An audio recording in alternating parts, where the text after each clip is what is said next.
Alright guys, I'm going to show you how to make a salad planter.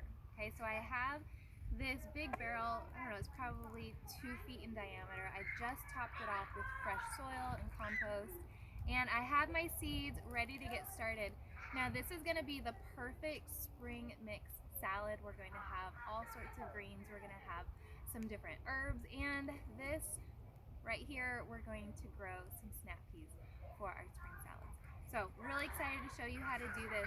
What I've done is I have 3 different types of lettuce. I have arugula, I have this, really it's a mix of spring mix, and then I have one of my very favorite lettuces, which is black-seeded Simpson. We're gonna plant all 3 of these.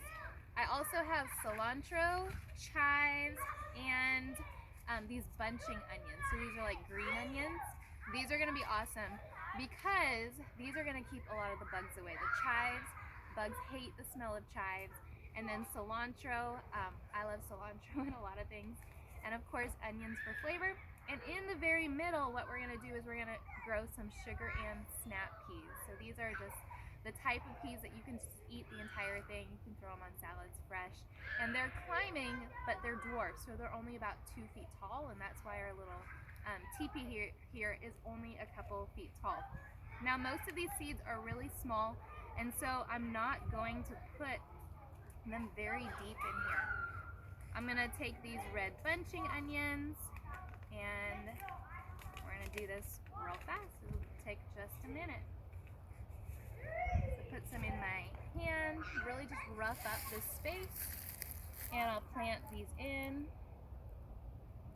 What I did is I kind of divided this space as a wheel into 6 sections, 6 equal sections, and I'm going to cover these up with just a little bit of soil, barely cover them, and then, so I remember what I put in here, I have my bunching onion tag, and I'll put that right here.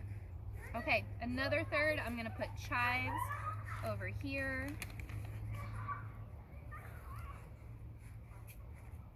Again, these only need maybe a 1/4 of an inch of soil on top, and so making sure that they are just lightly covered right here.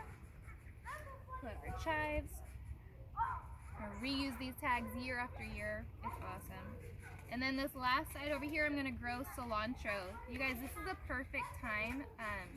If your frost date is not for another 6 weeks, your last frost date, this is really the perfect time to start growing all of these lettuces and leafy greens. They like it cool and not hot, especially cilantro.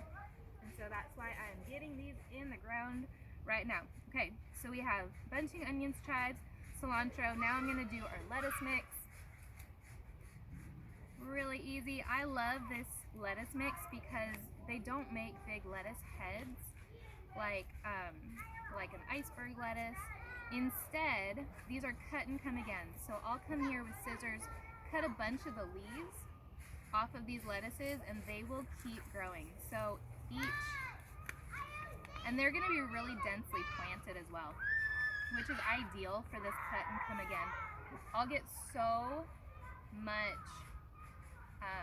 many salads from these different lettuces.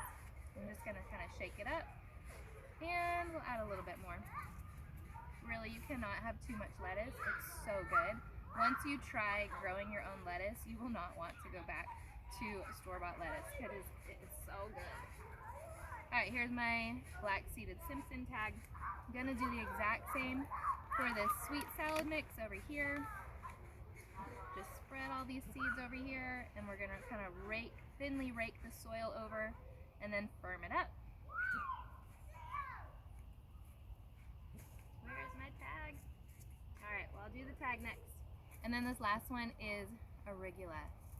Arugula is amazing because it's kind of spicy taste, and so it's a good complement to the other textures. I'm going to put this in our last 6th of our wheel. Push that in. You'll notice that this soil isn't super fine. It's a little bit chunky, but I've find that's really going to be okay with these seeds. For seeds starting indoors, ideally you would want to have a finer mix, but this is going to do just fine. And I soaked these peas in water for a few minutes just to get them started, kind of a head start on germination, because obviously when they're in the packet they are very dry, but as soon as you add water they are going to wake up.